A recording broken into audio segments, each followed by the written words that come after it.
Some presentations this morning from Dr. Finney and Larson, and they had some really great concepts that they shared with us as well, and they really set the stage for us. I'm going to drill in a little bit deeper to some of the specifics about the insects especially, but a little bit about the diseases as well. I'm going to talk about how they're attracted to fire or how fire manages them, and we've been talking a lot about fire.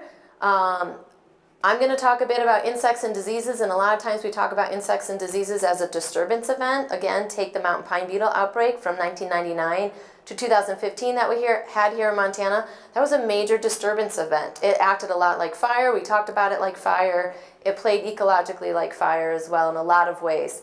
There are other disturbance events as well.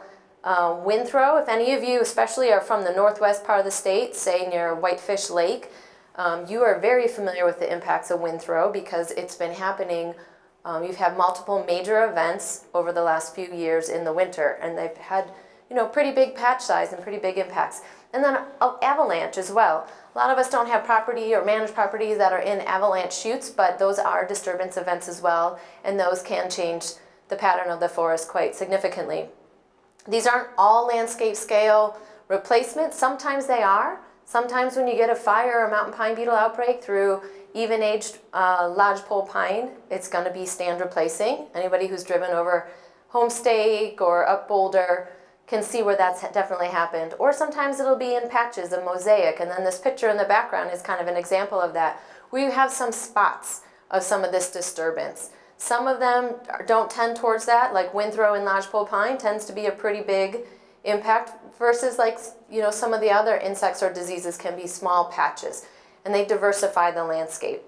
And then you can also have an underburn. There isn't really an insect equivalent to that maybe, except maybe western spruce budworm killing all the trees in the understory, but just losing one layer of the canopy. And then other impact of the underburn, and I'll talk about that a little bit, is site prep as well, taking the duff layer down to the bare mineral soil, which you heard about this morning, which is an important part of regenerating forests.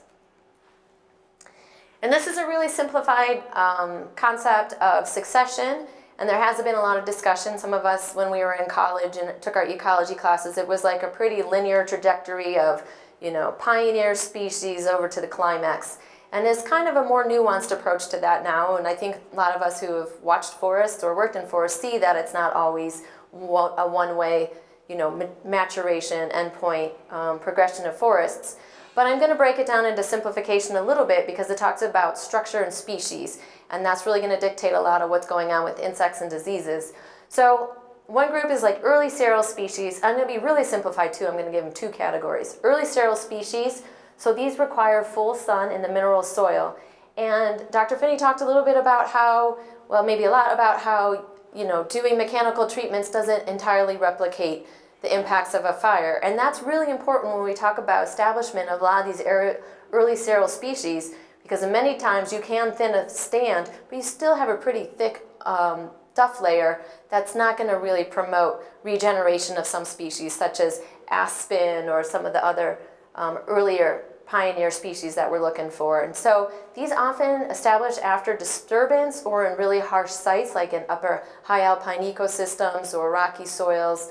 But the species I'm going to talk about, making it even more simplified and convenient, are mostly Ponderosa Pine and Western Larch are what we're going to be talking about or focusing on as early sterile species.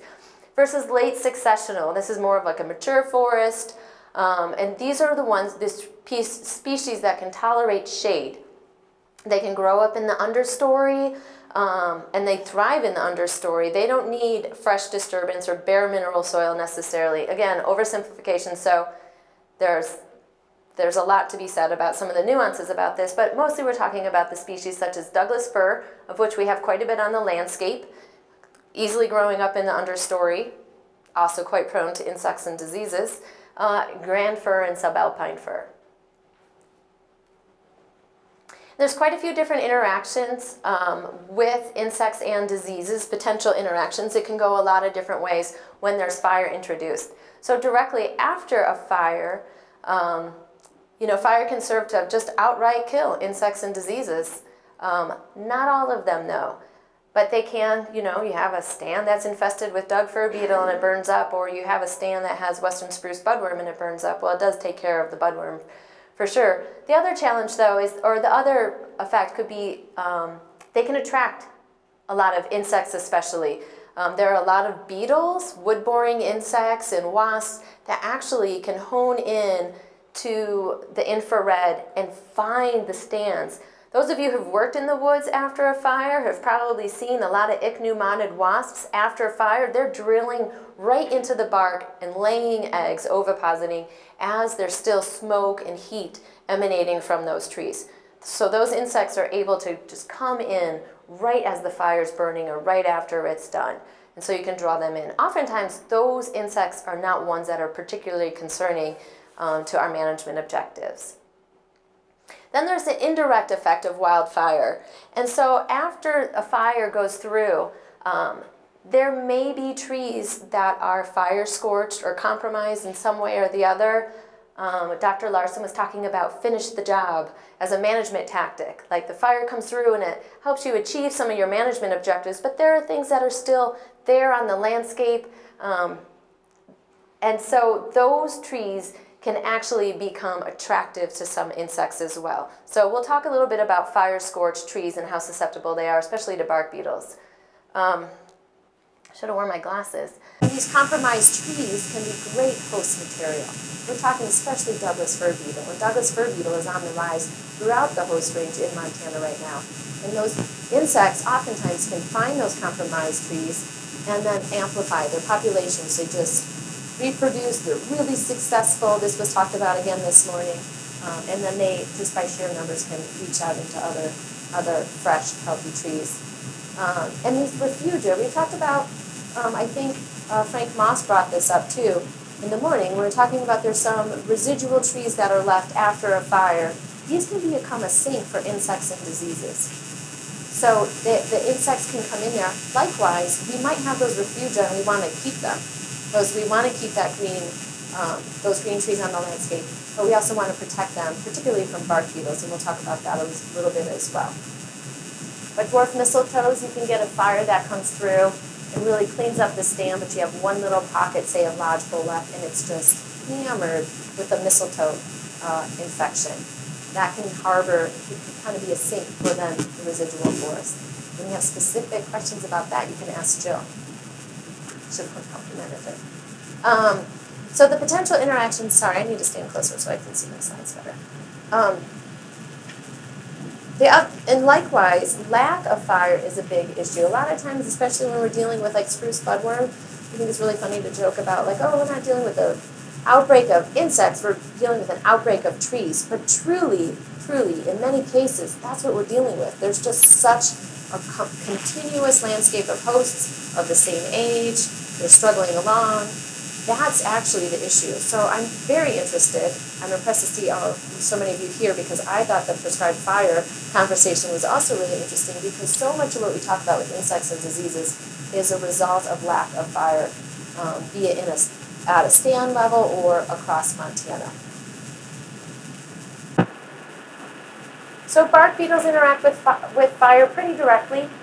They colonize trees after they've been weakened, whatever factor, maybe even growing in a really dense stand and so they're compromised, or years of drought, or they build up in wind throw or saturated soils after floods.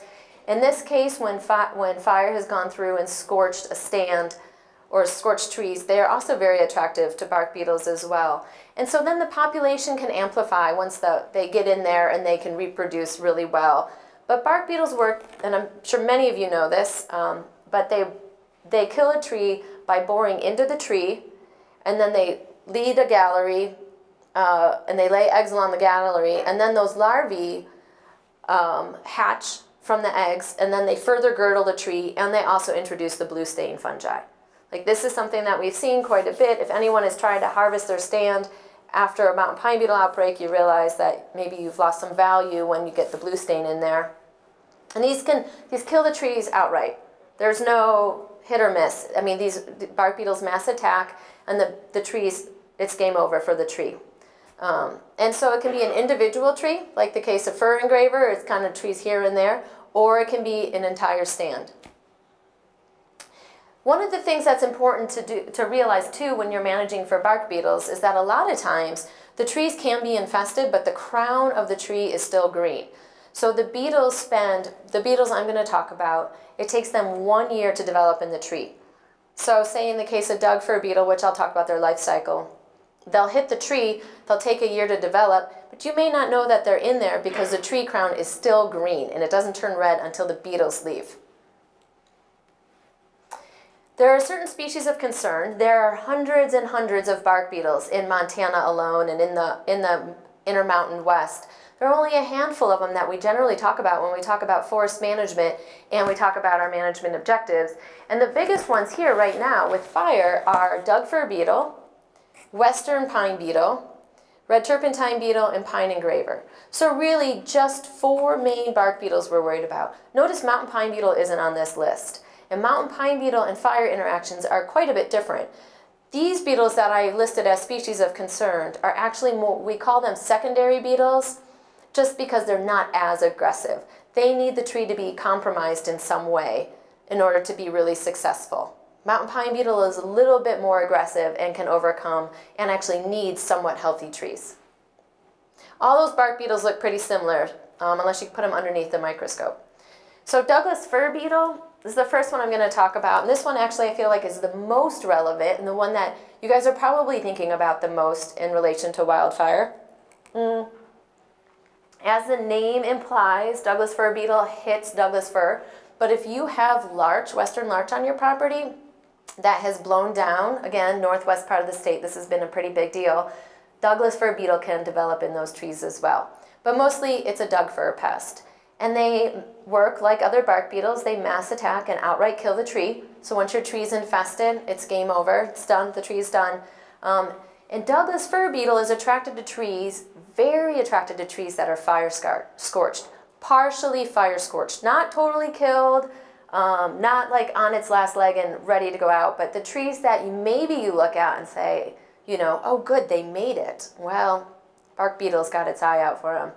Large mature trees, the really decadent trees, the old growth ones, usually the ones that we favor in rec sites or along streams or on our properties. Those, the older and larger they get, the more susceptible they are to Douglas Fir Beetle. And if they're stressed by any other reason, lightning strikes or drought, saturated soils, and if they're densely spaced. Again, a lot more Doug fir on a landscape means a lot more stress to those residual trees, which is bringing Doug Fir Beetle to them. And so when you get in a stand where there's an abundance of scorched trees, that population can really outbreak. I don't know if you guys remember the fires in the 2000s, maybe it was 2000 or 2001. There was a lot of the fires, but really along the fringe of it, on the periphery, there were trees that were partially scorched. And those were the trees where the bark beetle population built up. And it amplified, and then there was a tremendous outbreak, a Doug Fir Beetle. It lasted for just a few years, because then once it was getting into the green healthy trees, they weren't as successful. We saw the same thing happening, and we're still seeing the effects of it right near the Rice Ridge fire in the Seeley Lake area. We're also seeing quite a bit of Doug Fir Beetle right now throughout the host range of Doug fir, not just because of fire, but because we're also seeing impacts of cumulative drought. The Forest Service did an analysis, and I'm just speaking of this kind of in general terms just so that you know that you can replicate it as well. But here's the concept in general. So they took the veg map, there's vegetation data all throughout the northern region, and there's a rating system. So Douglas Fir Beetle is attracted to trees that are larger than about 14 inches. And so there's a whole rating system about, you know, assessing whether or not your stand is susceptible to Douglas Fir Beetle. If you have a small stand of trees that are widely spaced and are like 9 inches in diameter or less, they're not really a high hazard for Doug Fir Beetle, but the bigger ones are. So the Forest Service took that data and the condition of the vegetation following fire, which again, we were talking about that data availability, and it's a little bit spotty, but it's out there. And then the soil burn severity. And you add that together and you get an idea of where the bark beetles have susceptible hosts, where there's these fire-scorched trees where they're of a certain size class and density.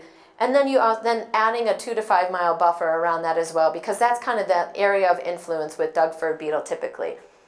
I mean, usually they say management about half mile. I'm not that comfortable.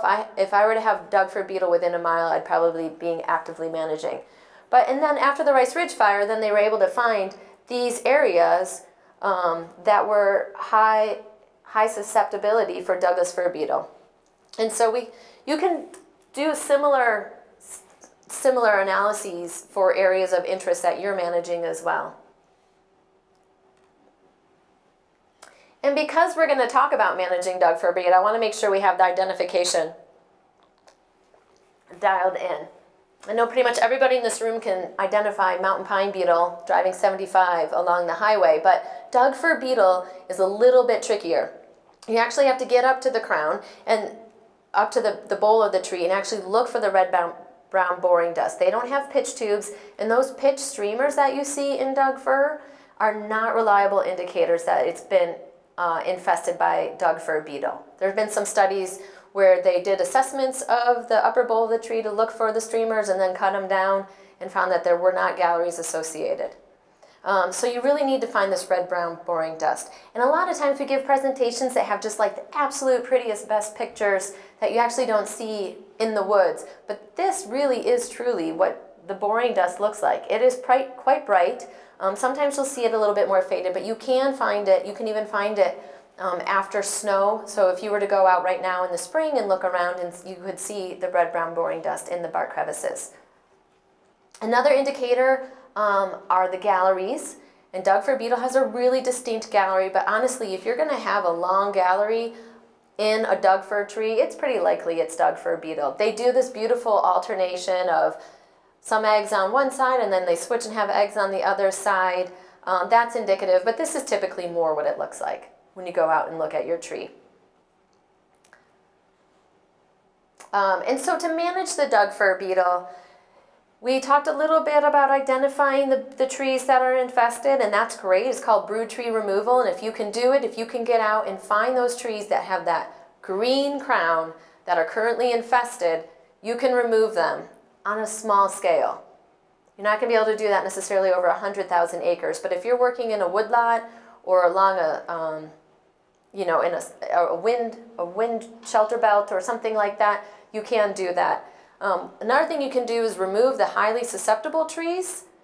If you have trees that are scorched, or if you have really large old trees, that is one way that you can manage it. I know a lot of trust lands foresters aren't going to be going necessarily after those because they have snag retention guidelines.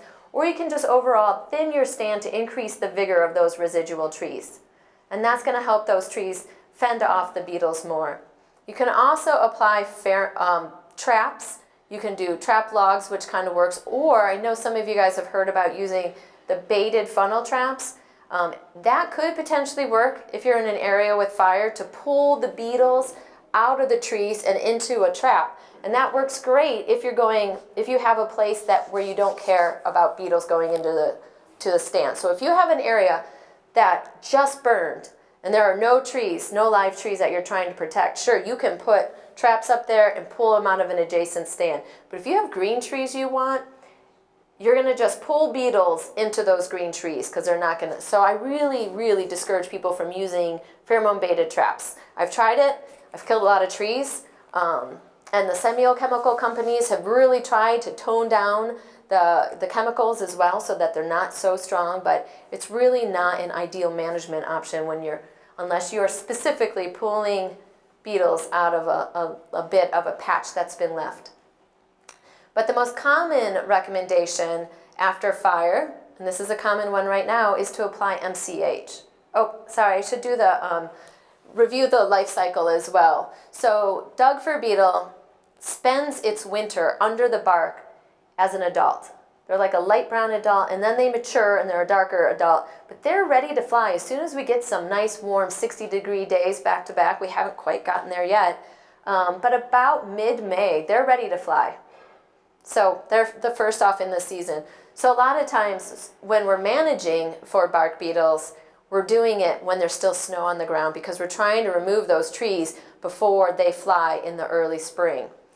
So using MCH is a really good tool. It's an interesting way to manipulate the bark beetle's behavior by taking advantage of their communication. And the bark beetles, I've mentioned, they need to mass attack. So they need to work together in concert, like thousands of beetles. Like a tree about this big is going to take about 1,500 beetles. Well, that's pine, to overcome that tree, because the tree does have some natural defenses. And these bark beetles about the size of a grain of cooked rice. And so on their own, they're not going to be able just to overcome all the defense mechanisms of a tree. So they work in concert and they rally each other through what's called an aggregation pheromone. It's a chemical they release. They pull in more beetles. They mass attack a tree. But there's only so much food source. It's a limited food source for the beetles for their offspring to develop. So at some point, they switch the message to be a no vacancy signal, which is an anti-aggregation pheromone, which is the verbenone, the beetle block that's used for mountain pine beetle, which is of marginal efficacy. There's some nuance to that, but MCH is the one that works against Douglas fir beetle, and it's extremely effective. It stands for methylcyclohexanone, and it's registered as a pesticide, but it's only effective against Douglas fir beetle. And so if you're looking at the label and you're trying to manage for spruce beetle, yes, it's on the label in a lot of the products, but it's not shown to be effective against spruce beetle. So it's only effective against Douglas fir beetle, and it's only effective for one season. It depends on the product, but you can have about 80 days of protection, and you hang it up on the trees, you just nail it up there, and it diffuses the chemical, the anti-aggregation pheromone, a plume, and it keeps the beetles out of the tree. And so it's effective only for one season, and you hang it by April 15th. We have a little bit of leeway this year, but not much. I'm trying to get out to hang some MCH right now, and I'm behind the ball, and I'm kind of nervous because we haven't had an opportunity to get there. But the beetles, they are pretty much ready by mid-May, so you have to get out there and get that done. You can hang them individually on a tree, so you put about 2 to 4 per tree. So you can put about 33 to 40 on a landscape. But now there's a new tool on the market called Double Bubble. It's by Synergy, and it's 1,000 milligrams, so you only need to put up half as many on the grid. So you put about 15 per acre. You still put about 2 per tree. Is anyone here applying MCH? Yeah, I thought they were quite a few. So ask me if you guys have questions about any of the other chemicals. There's the 400 milligram, 500 milligram, 1,000 milligram, and the way you hang it is different. And the Double Bubble is a little bit new, and so there's still some things we're figuring out about it, but it seems to be you have to apply half the chemical. Which if you walked around hanging MCH, visiting half the trees is just fine. Where do you get it? So the question is, where do you get MCH, which is a good question. You can find it online through various distributors. They're always changing. And there's some local distributors as well. So Kentika is one company that produces it, and they have a distributor out of Montana, which is Dillon Distributors. Is this on our website, Jill? Okay, should probably put it on their website. And then you can also get it directly from Synergy Chemical, which is out of Canada. And then there's also a group purchase through Swan Valley Connections.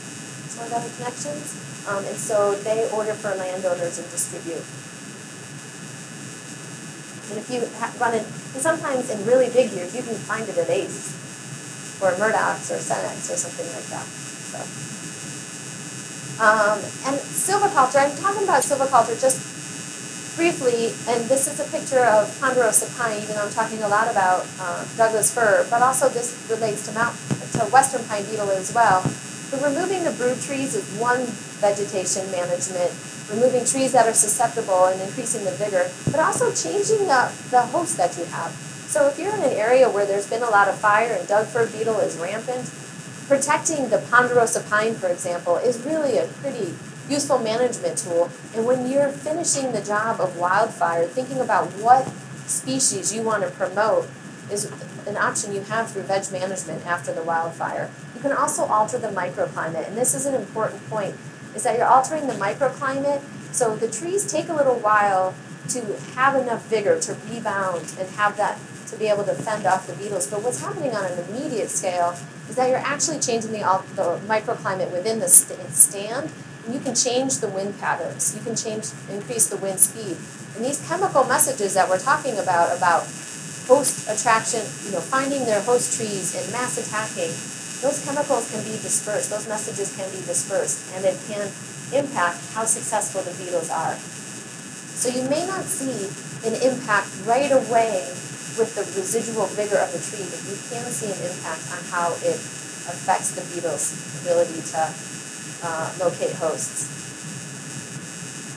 And so Western Pine Beetle, we don't think about Western Pine Beetle as much after wildfire, but Western Pine Beetle really does inhabit fire-scorched trees after a fire. They really key into those. They're really into stressed trees as well, mature trees, so they act a lot like Dougford beetle on Ponderosa Pine, and they target very similar trees. We're seeing quite a bit of Western Pine Beetle on the landscape. It's not readily detected and differentiated from Mountain Pine Beetle, but especially in western Montana. There's actually not any detection or known populations of Western Pine Beetle east of the Continental Divide. It's kind of interesting. And identifying Western Pine Beetle is really hard just from the outside of the tree. The pitch tubes can be a little bit more inconspicuous, but they look a lot like Mountain Pine Beetle. But they have really distinct galleries. And if anybody's coming to the Landowner Workshop tomorrow, we'll look at some of the Western Pine Beetle galleries as well. But they have these really circuitous galleries under the bark, and you can find the larvae that are farther out in the bark. And so they exit through their individual exit holes, whereas Mountain Pine Beetle, they kind of aggregate and feed together and then emerge through one hole.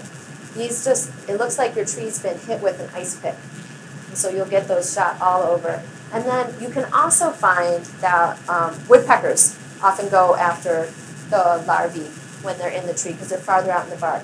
This is only an indication of Western Pine Beetle. It's not a confirmed identification because there are other insects and different tree species as well that can be attractive to woodpeckers. But if you're seeing Ponderosa Pine with this much woodpecker activity, it may be worthwhile to take a closer look for Western Pine Beetle, especially if you are in an area where there's a nearby fire, particularly if there's a nearby fire or if you have scorched trees right within the unit you're working.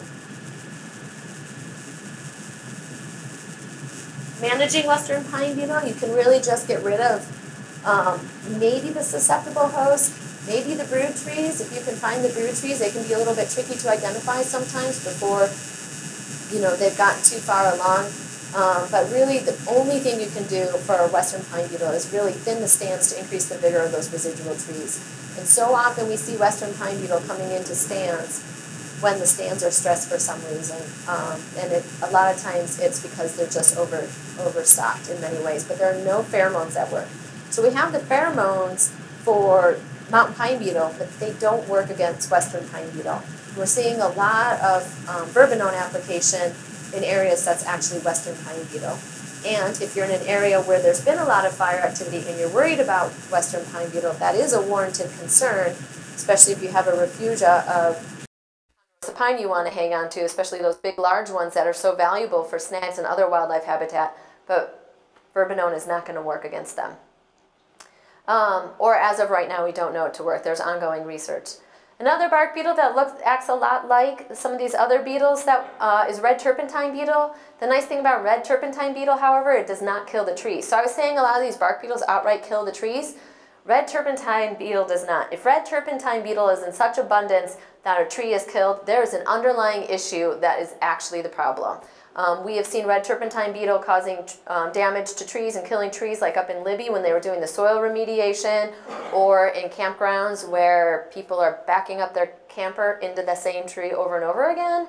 But their hosts are Ponderosa Pine. We see it quite a bit in Ponderosa Pine, and they really are attracted to these fire-scorched trees, especially in areas where a fire, even a prescribed fire, has just sort of lingered in the duff layer around the base of a Ponderosa Pine. So the pitch tubes in a red turpentine beetle attack are very similar to mountain pine beetle. They can be a little bit bigger, a little bit purpler or pinker, but the key distinction is that they're just 6 feet and below in the tree. And that's really helpful. Sometimes you'll see them along the roots as well, but they don't go up higher. It's not to say that there can't be red turpentine beetle and mountain pine beetle in the same tree, and it's amazing to go look for a tree that has red turpentine beetle, mountain pine beetle, and Ips and Western all in one tree. It's a challenge presented. But when you cut into the tree for red turpentine beetle, you don't find those, gratifying, distinct galleries. What you find is more of this just feeding chamber. And you can see it in the picture up there. Right there is just sort of, it kind of expands out, and they all feed together. And to manage red turpentine beetle, what you will see commonly after a fire is just to avoid, to remove those excessively fire-scorched trees. If you don't want the population to build, if you're working, in a contract situation where the landowner really doesn't want to see more beetle attacked, or you, the landowner, don't want to see it, then removing those trees that are excessively fire-scorched will just keep that food source out of your stand altogether. It's also really beneficial to avoid injury during harvest or cleanup activity if you're going in to clean up after a fire. Hitting the trees with your machinery, red turpentine beetle will find that quite satisfying. And also in some places too where there's really high value trees like Crimson Meadow, the recommendation is to actually pull that duff layer around the trees before you run that prescribed fire through, because you can have this prescribed fire and all the great effects of a prescribed understory burn, but then if it just lingers around the base of the tree, you could create some problems. Maybe you're just going to pull in red turpentine beetle. You could also do a lot of other damage, but it's just in the context of keeping red turpentine beetle out of the stand, pulling it away is worthwhile. They don't typically grow to trees, but they can be quite alarming. Another insect that we see sometimes after fire, or maybe after fire with cleanup activities, or in fire-scorched trees, is the pine engraver beetle. A lot of times it's called by its Latin name, which is Ips.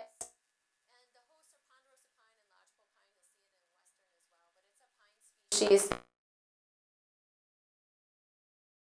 freshly cut or freshly scorched from a fire. And so they will go into that slash, and who cares about the slash? It's not really that big of a deal. But the problem is that it has, over here, 2 generations per year. I didn't look at the attendance, but if you're like, to the east of, or to farther east, like Miles City, or maybe even Big Timber over, Red Lodge, 3 generations. You seen 3 generations? Oh, okay. But if you're going farther to the east, you could actually have 3 generations per year, which gets challenging. But the second generation is what's of concern, because it comes out of that slash that you've created, when you're doing your really responsible forest management, or they come out of there and then they go either into new fresh slash that's been created, new piles, or they'll go to the tops of the large trees, and you get this nice split where it looks like maybe it was porcupines, maybe it was Commandra blister rust, a lot of times it's Ips, or it'll go into the small diameter residual trees, the ones that were specifically left behind for your purpose get hit by the Ips. And they don't have pitch tubes. You won't see pitch tubes with an Ips outbreak. You'll just see this red-brown boring dust. You'll see it in the slash pile, or you'll see it on the base of the residual trees that you've left, and it really stands out if they're fire-scorched. And then you can also peel away the bark, and you'll see they're polygamous. The males have multiple females. So each of those chambers is one of the females. It could be just a 2-armed chamber, or it can, a popular male can have 4, just have like an H shape. And a lot of times you can find the adults in there, and there's no boring dust because the male has to go back into all those chambers to, care for the females, so they're all cleared out of the boring dust, so you can just peel it away and find it. It's really easy to identify. To manage Ips, you can restrict your harvest time. This is in a perfect world, and I know there's so many factors that can constrict our harvest times, but if material is just produced between August and December, it typically dries out enough that it's not, unless you're in Polbridge, it typically dries out enough so that it's not appealing for the beetles when they come out of the overwintering stage in the duff. They get out to that slash isn't really suitable, they don't infest it, there's not an outbreak. You can also treat the slash prior to the first flight period. So if you go out to your slash pile and you find that it's infested with the beetles, you can just, you know, burn those piles. Although it's really hard to burn green piles, you can build giant piles. And so the outside of that slash pile is going to dry out, and then the beetles will go inside. The second generation will go inside. So that's a pretty good management tool so that you don't have beetles flying out into your residual trees. And then you can also trap it with the pheromone baits. So those are those funnel baits that I was warning you guys against with Fir Beetle. They're actually really effective with ips because ips don't fly that far. They're not very strong flyers, and so they'll just go to those traps. There's a lot of other things as well, especially that you'll see after fire, especially if you're up near Polebridge. I talk about Polebridge. Polebridge can be kind of an anomaly just because it's a very interesting weather system and snow can stay around for a long time. So you can have a lot of fresh material for a really long time. And there's some really good management that happens up there as well. So we get to see some management in slash piles. But a lot of secondary beetles, they're not really as much of an issue. You'll find them quite a bit attracted to trees that are scorched by fire. You'll also find them sometimes attracted to trees while you're doing a management, if you're doing a harvest. But it's usually a short pulse of activity. It looks a lot like ips, and they don't really have a big outbreak. They're not that much of a problem. But it's important to know that these little secondary beetles can come around when you have fire, that even if it's just a prescribed burn and you're well-intentioned about it, you can bring in some of these beetles. Another insect that's pretty common after fire, that's a beetle, is not a bark beetle, but they're wood borers. They're extremely common after fire. These are some of the wood-boring beetles that we'll find even as the stand is still smoldering. You'll find them coming in and landing right on the tree. These ones, have you guys seen the pine sawyer, the long antennae? If you're working in an area, if you're doing mop-up after a fire, or if you're doing a salvage, you will find a lot of these beetles attracted to you. They attack the trees when they're dead and dying. We saw quite a few of these after the mountain pine beetle outbreak as well. They're not aggressive. They're secondary, so they're not going to attack trees that are green and healthy. And they leave really large exit holes, big exit holes, bigger than mountain pine beetle or western pine beetle. And you can hear them under the bark. If anyone has camped near an area where there's been blowdown or there's been a fire, you can hear them. Has anyone heard them crunching under the bark? It's fascinating. And those are the galleries. That lower right picture, they're just kind of meandering. They're bigger. Sometimes there's frass in there. So they're not the nice, neat, tidy little galleries that we have with some of the beetles. I'm going to switch gears a little bit now because I think I have about 14 minutes. I'll try just to use 10 so we can have questions. So we think about bark beetles a lot after wildfire. That's pretty common. We expect to see it. We have seen it. We're prepared for it in many ways. We have management tools. But there's some other insects on the landscape as well that interact with fire. And one of them is Spruce Budworm. And we're really familiar with Spruce Budworm. There are some other defoliators as well. I'm just using Spruce Budworm as an example. But if you are in the Missoula area or Columbia Falls, Plains, along Flathead Lake, you're also probably really familiar with Dougford Tussock moth, especially recently. And if you've worked in the woods with Dougford Tussock moth, you may have had too much interaction with it because it can cause problems like rashes and stuff. But Spruce Budworm doesn't kill the trees outright. They just feed on the photosynthetic structures of the tree, so they reduce the tree's ability to make food. And you can see branch dieback, and you can see limits in the radial growth. You can see the understory completely killed, which in a nice way, that's usually the management recommendation, is to take out that understory. So if you have Spruce Budworm, well, maybe it's meeting some of your objectives, like you could use fire to meet your objectives as well. But if you have a lot of severe consecutive years, you can outright lose some of those mature trees. And the hosts are Doug fir, spruce, true firs, and larch. And as we talked earlier, we were talking about some of those shade-tolerant species. And these insects prefer warm, dry sites, multi-storied stands, and pure stands of host trees. A lot of insects prefer these pure host stands because they don't have to go very far to find it's uninterrupted food. The multi-storied stand is really important function of spruce budworm because of the way it disperses. And if anybody's been through a stand while there's been spruce budworm, you're probably familiar with the silk it creates. So they go up to the top of the trees, they spin a little bit of silk, and then they flutter down. And you guys have probably seen the tops of the trees wrapped in silk, or maybe you tried to ride a horse or a bike through a stand and just got it in your face. That's the budworm's dispersal mechanism. So as they flutter down, they land on the understory, and they continue to feed and reproduce and perpetuates the outbreak. So the lack of fire really sets the stage nicely for continuous spruce budworm outbreaks. Those shade-tolerant trees can continue to grow in the understory. Those caterpillars can continue to flutter down from the treetops and land on susceptible trees. They don't land, if they land on the ground, they're quickly consumed by spiders or mice or beetles, ants. But if they land on those trees, and if there's no fire that's taking those trees off the landscape, then you continue with a perfect spruce budworm outbreak, which we are seeing throughout the Intermountain West, especially in Montana, especially here in Helena. Here in Helena, this is like an epicenter of spruce budworm. You know, we have Flesher Pass, Temple Pass, plenty of it in Bozeman, plenty of it in Georgetown Lake. And a lot of times then these trees occupy marginal sites. So there's like that hillside as you're driving right into Big Sky. Just to the north, there are those trees that are just limping along on those thin soils, and it's pretty densely stocked, and they are just hammered repeatedly by spruce budworm. I hesitate about simulating fire because, as we said, you can't just, physically manage your way out of it. You can't fully replicate fire. But what I'm saying in this is thinning the stands and trying to do the best you can. If you're not going to have a fire come through, what can you do to break that cycle, that lack of fire, so that you can manage spruce budworm, or so that you're not setting the stage so perfectly for spruce budworm?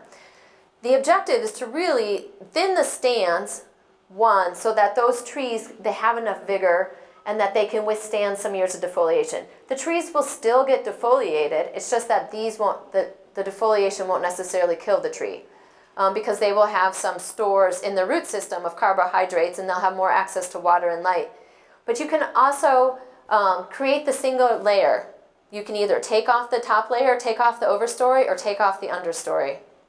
And in this case, it's almost finished the job. If you have an outbreak of spruce budworm in your understory, like the management recommendation might be, great, finish the job. Go take the rest of it off with your saw or your loppers or whatever you can do. And promoting the early sterile species, especially the Ponderosa Pine. In a lot of places, Ponderosa Pine is in an overstory, and you have a lot of this Dougford in the understory. You can also retain the trees that look superior. There's a lot of intrinsic factors within the Dougford that make it resistant to spruce budworm. So if you're going through a stand and they all look really rough and there's one green tree, a lot of times those will be Ponderosa Pine, but sometimes you'll also, in almost every stand I've been into, you'll find one Dougford at least, like, oh, looks fine. That's the one to keep. But this requires intermediate treatment. So you can't just have great intentions, go in, thin the understory, and then be like, whew, treated it for spruce budworm. That's the thing about dynamic forests. It's going to regrow. It's going to take re-entry into that stand. Jill, this is her part. Root diseases in Montana, and I'm actually might not have a whole lot of time for this, but we often give all the credit in the headlines to bark beetles and the big impact on bark beetles and wildfire and how many trees they kill, and I don't think I've ever seen a root disease headline. But root disease is estimated to kill trees on over 3 million acres in Montana every year. There's a couple of different species there's actually more than this, but these are the top ones. Armillaria, and that's really into Dougford and Grand Fir, and remember, those are the early sterile species, or those are the later successional, the shade-tolerant species. Tomentosis and spruce. If any of you guys have been to Jumping Creek, up on the Kings Highway. Anyone remember that name of that campsite? They had to clear cut it. Jumping Creek. Yeah, that's how you manage root disease. It's clear cut up there. So it's really hard to have tomentosis in a stand of spruce and then have a campsite underneath. So they had a hard management decision to make up there.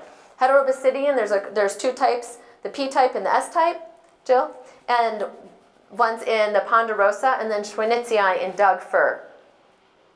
And they're throughout Montana counties. You'll see Schwinitziae is present in a lot more places than I had realized. I thought Schwinitziae was a little bit more limited, but there's quite a bit of it throughout.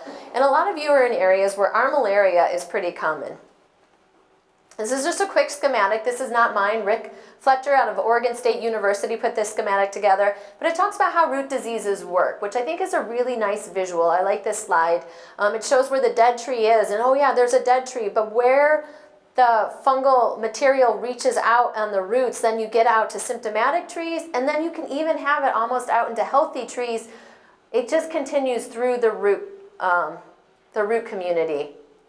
Surface fires do not penetrate the root zone, and they don't go far enough to kill root diseases. That is a common question, a common hope, but that is not the case. You can have a pretty severe fire, and you still will have root disease on the site. They're very difficult to manage. The one good thing about wildfire, potentially if you're dealing with root disease in a stand of shade-tolerant trees, well, now you have your site prep done, hopefully. Maybe you have to finish the job. Yeah? 5 minutes. Oh, I have 5 minutes. Questions and answers, period. Yeah. Great. This will be my very last, well, one of my last slides. Oh, okay. So that can be site prep. And the lack of fire, as we've talked about, making way for shade-tolerant species. So a lot of Doug fir and grand fir on a site can occupy those sites, and they're really susceptible to armillaria, whereas some of the other species like Ponderosa pine and larch are not as susceptible. I'm going to have to skip this because I really want to talk about dwarf mistletoes. It's a parasitic plant. It's not a fungus. It's actually a plant, and it depletes the tree's resources, and it creates these giant brooms that can be a hazard if you're camping underneath them. And they're really species specific. And the wildfire, the mistletoe can carry the wildfire into the crown. And it can have a really cleansing effect. You can get rid of mistletoe really easily with a good wildfire. And you can also initiate a new stand. This is where the refugia can get a little bit difficult because those trees that are left, if they're really heavily infected with mistletoe, eventually can just shower down onto your understory regeneration. So you need to have a 30-foot buffer around either infected trees, or you should remove infected trees. Questions?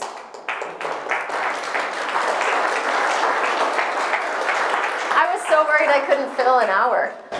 Amy, I have a question for you.